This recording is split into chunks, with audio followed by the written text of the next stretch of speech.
जय हिंद एवरीवन। मैं गौरव यादव आप सभी लोगों को फिजिक्स का जो कि अभी अपलोडिंग हुआ है वीडियो कि हम लोग फिजिक्स मैथ रीजनिंग और हिंदी की क्लासेस ऑनलाइन कराएंगे। आपको फ्री कवरेज की बहुत ही अच्छी और उत्तम शिक्षा की व्यवस्था की बात की थी हम लोगों ने। उसी तरह से हम लोग शुरू करते हैं। मैंने बताया था कि मैं गौरव यादव मैं आपको फिजिक्स और मैथ की क्लासेस प्रोवाइड कराऊंगा और आज मैं फिजिक्स इंटर की फिजिक्स का फर्स्ट चैप्टर इलेक्ट्रोस्टैटिक्स के बारे में कुछ बातें बताएंगे। आइए चलते हैं।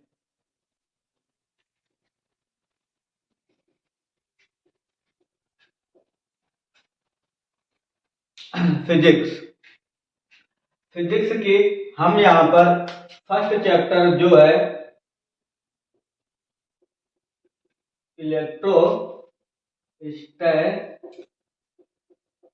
इलेक्ट्रोस्टैटिक्स जो आपका फिजिक्स का फर्स्ट चैप्टर है स्थिर वैद्युतिकी। स्थिर वैद्युतिकी जो फिजिक्स का फर्स्ट चैप्टर है, इसके बारे में हम लोगों ने क्विक रिवीजन की एक सीरीज चलाई है जिसमें हम आप लोगों को फरवरी माह तक एग्जाम अप टू एग्जाम तक में हम आप लोगों को पूरी फिजिक्स और मैथ का क्विक रिवीजन कराएंगे और एक बोर्ड एग्जाम होने के बाद हम लोग को 2023 का फुल कोर्स आप लोगों को हम इसी यूट्यूब चैनल पर अगले सत्र में आपको 2 बार कोर्स कराएंगे इसी फिजिक्स और मैथ अन्य सब्जेक्टों पर। आइए हम शुरू करते हैं। इलेक्ट्रोस्टैटिक्स नाम से पता चलता है, इलेक्ट्रो यानी कि स्थिर और वैद्युतिकी यानी कि स्थिर वैद्युतिकी में तो इसमें हम सबसे पहले आपका पढ़ेंगे चार्ज आवेश। सबसे पहले हम पढ़ेंगे आवेश। तो आवेश, अब आवेश क्या होता है कि हम आवेश को किस तरह से डिफाइन करते हैं। तो आवेश जो होता है, आवेश वेलोसिटी,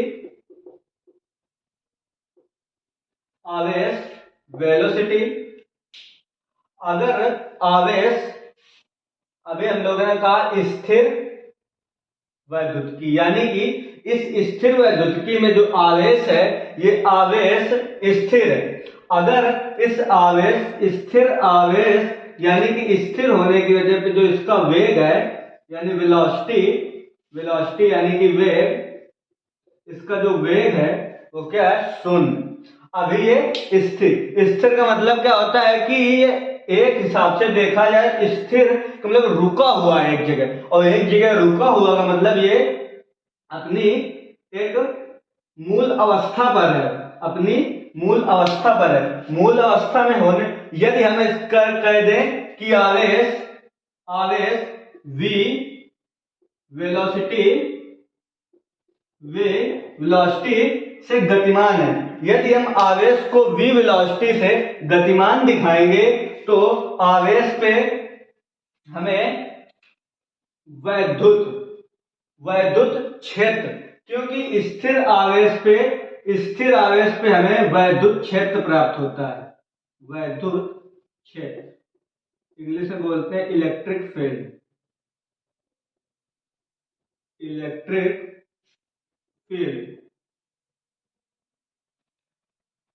वैद्युत क्षेत्र, अगर हम स्थिर आवेश से हमें वैद्युत क्षेत्र प्राप्त होता है। और मोशन, यदि आवेश मोशन में हो,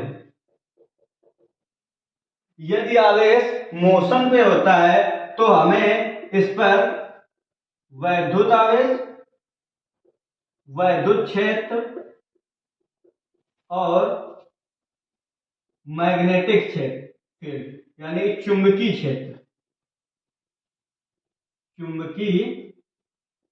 क्षेत्र, यदि आवेश गतिमान होता है तो उस पर हमें वैद्युत क्षेत्र और चुंबकीय क्षेत्र यानी कि इलेक्ट्रिक फील्ड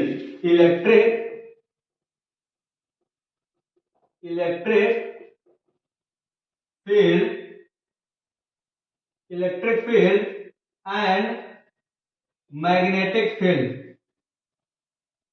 मैग्नेटिक फील्ड।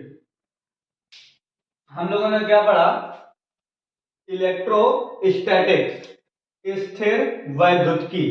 स्थिर वैद्युतिकी में हम लोगों ने क्या पढ़ा?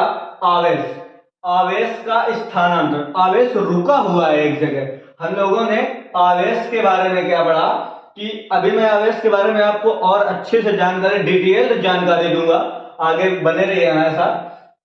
आवेश, चार्ज। चार्ज हमने पढ़ा स्थिर, मतलब आवेश अगर स्थिर है तो हमें वेलोसिटी, अगर आवेश निश्चित है तो उसकी वेलोसिटी शून्य होगी, यानी कि उसका वेग जो शून्य होगा। अगर आवेश स्थिर है और उसका वेग शून्य है तो वहां पर हमें एक वैद्युत क्षेत्र प्राप्त होता है। अगर कोई आवेश Q एक जगह पर स्थिर है तो ये अपना एक दादागिरी का एरिया, यानी कि इसका एक क्षेत्र होता है, फील्ड, यानी कि ये कितनी दूर तक किसी आवेश को आकर्षित या प्रतिकर्षित करता है, ये उसकी क्या कहते हैं, इसको बोलते हैं इसकी दादागिरी का एरिया। तो इसे कहते हैं आवेश का स्थिर। और स्थिर जो ये वेलोसिटी है, ये जो वेलोसिटी शून्य, इस पर हमें वैद्युत क्षेत्र प्राप्त होता है। यदि यही आवेश एक निश्चित वेलोसिटी यानी v बराबर कांस्टेंट, यानी कि जो इसका वेग है ये निश्चित वेग से अगर गतिमान करे, ये जो आवेश है Q, ये आवेश अगर एक निश्चित वेग, ये जो वेग है v बराबर कांस्टेंट, अगर वेग इसका निश्चित कर दें तो हमें वैद्युत क्षेत्र और चुंबकीय क्षेत्र दोनों प्राप्त होते हैं।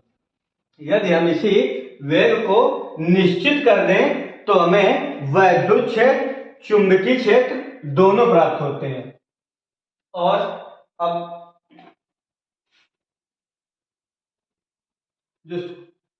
जिसको भी समझ में ना आया हो कमेंट करें, हम आपको तुरंत उसकी सुविधा को प्रोवाइड कराएंगे। इसी के साथ मैं आगे बढ़ता हूं।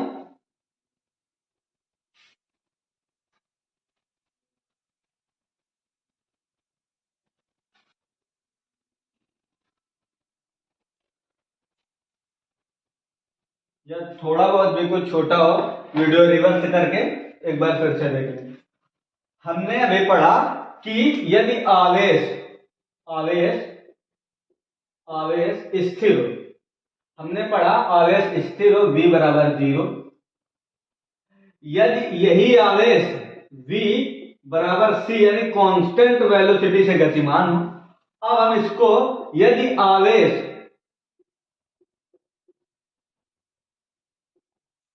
एक समान, कांस्टेंट का मतलब जो इसका वेग है वो एक समान है, और इससे और इस पे क्या है, डज नॉट डिपेंड। तो इसका क्या मतलब है कि ये जो वेग है वो v कांस्टेंट नहीं, कभी 10 हो रहा है, फिर बढ़ रहा है 15, फिर बढ़ रहा है 20, फिर कहीं घट के फिर 10 हो रहा है। तो ये वेग है कांस्टेंट नहीं है आपका।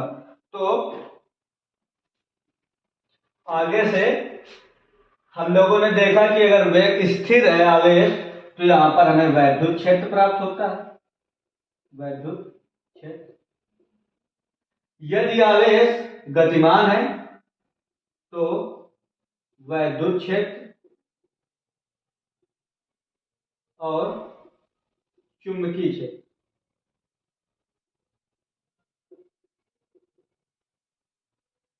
और यदि आवेश कांस्टेंट वेलोसिटी, एक समान आवेग, अगर आवेश एक समान वेग से गतिमान नहीं है तो हमें वैद्युत क्षेत्र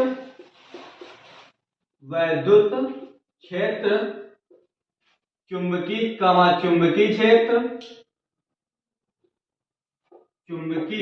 क्षेत्र और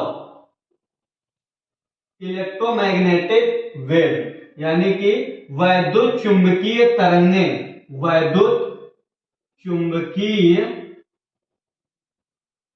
तरंगे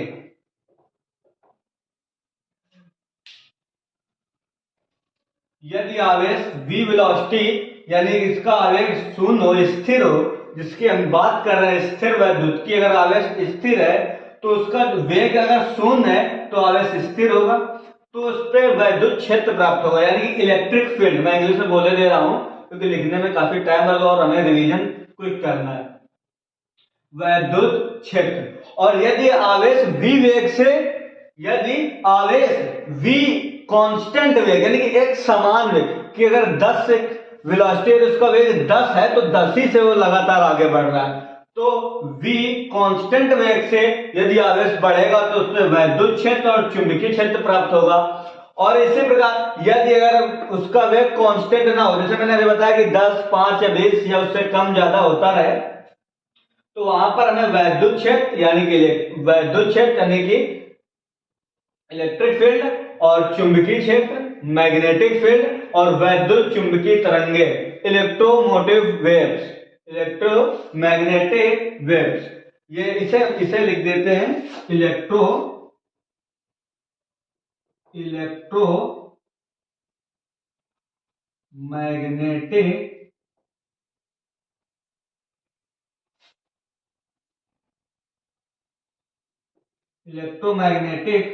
वेव्स।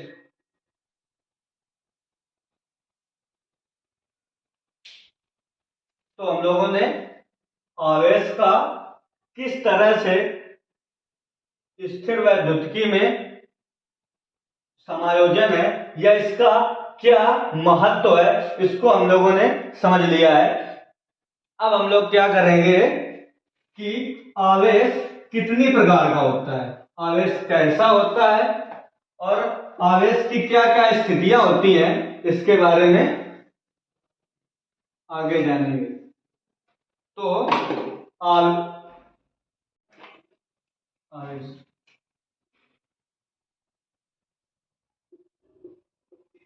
उदासीन पदार्थ,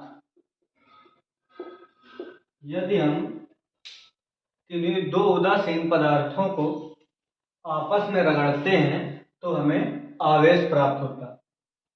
आवेश दो प्रकार का होता है, धनात्मक आवेश और ऋणात्मक आवेश।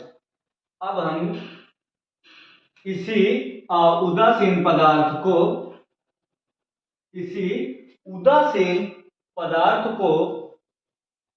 यदि हम किसी उदासीन पदार्थ को से एक इलेक्ट्रॉन बाहर कर दें या इसी उदासीन पदार्थ से एक इलेक्ट्रॉन या इसी उदासीन पदार्थ में एक इलेक्ट्रॉन ऐड कर दें तो हमें आवेश के दो रूप या बोल सकते हैं कि आवेश के दो मुख्य रूप प्राप्त हो सकते हैं, जिसका फर्स्ट है ऋणात्मक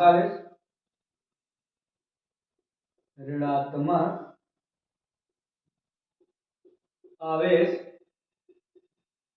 और दूसरा रूप है धनात्मक आवेश।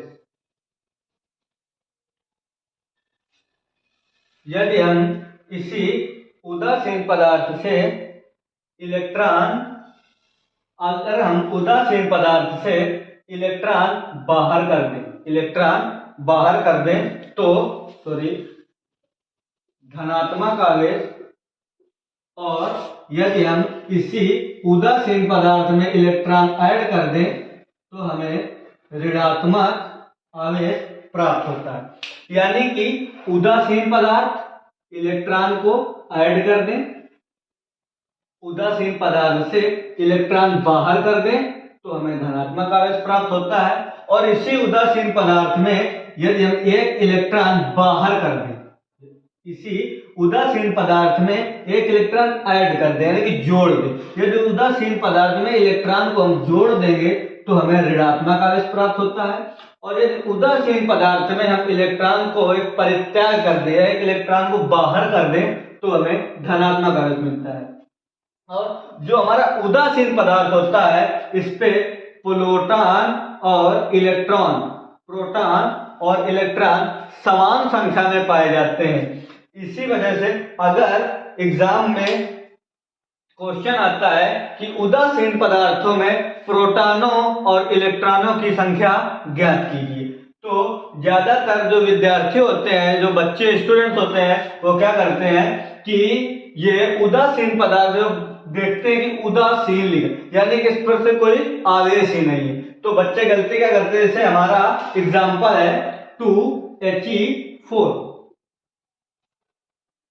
ये हीलियम परमाणु है, इसका क्या नाम है, हीलियम परमाणु।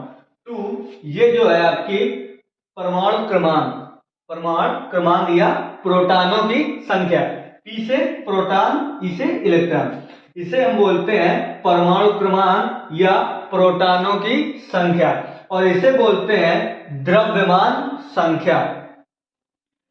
और ये जो परमाणु क्रमांक होता है इसको हम प्रोटॉन भी कहते हैं। इस प्रकार अगर हम इसका 9th में आप लोगों ने फार्मूला पढ़ा होगा, A बराबर P प्लस N, इससे अगर हम न्यूट्रॉनों की संख्या निकालेंगे तो 4 प्रोटॉन 2 प्लस न्यूट्रॉन, अगर हम यहां से न्यूट्रॉनों की संख्या निकालेंगे तो 2 निकल के आएगी।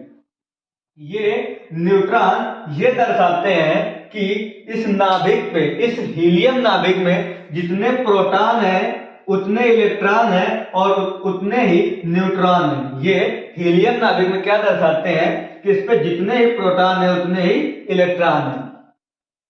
और ये तुम्हारा, ये आप लोगों का जो प्रोटॉन और इलेक्ट्रॉन बराबर होने की दशा है, ये स्थिति होती है जिसे उदासीन कहते हैं। और आवेश का हम एक तरह से और क्वांटीकृत करते हैं आवेश को। आवेश जो होता है ये द्रव्यमान पर डिपेंड नहीं करता, बट द्रव्यमान आवेश पर डिपेंड करता है।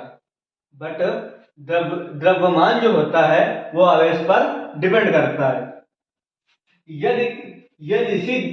यदि किसी धनात्मक आवेश, यदि हम बोल दें कि धनात्मक आवेश या जो धनात्मक आवेश पिंड, धनात्मक आवेश का Q पॉजिटिव का एक पिंड है और एक ऋणात्मक आवेश यानी कि एक धनात्मक आवेश बॉडी और एक ऋणात्मक आवेश की बॉडी। यदि हम इन बॉडी को आपस में ऐड कर दें तो पॉजिटिव और निगेटिव चार्ज आपस में ऐड होकर एक उदासीन पदार्थ का निर्माण करेंगे। उसी तरह ये जो पॉजिटिव चार्ज होता है, इससे हमें इलेक्ट्रॉन, पॉजिटिव चार्ज में हमें क्या करना होता है कि इलेक्ट्रॉन को बाहर करना होता है, इससे इलेक्ट्रॉन का परित्याग करना होता है और इस पर इलेक्ट्रॉन ऐड करना होता है,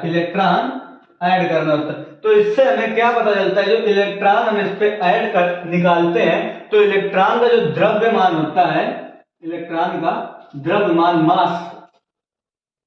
मास नंबर ऑफ इलेक्ट्रॉन, इसका जो इलेक्ट्रॉन का जो द्रव्यमान होता है 9.1 इंटू 10⁻⁻31 किलोग्राम। जो इलेक्ट्रॉन का द्रव्यमान होता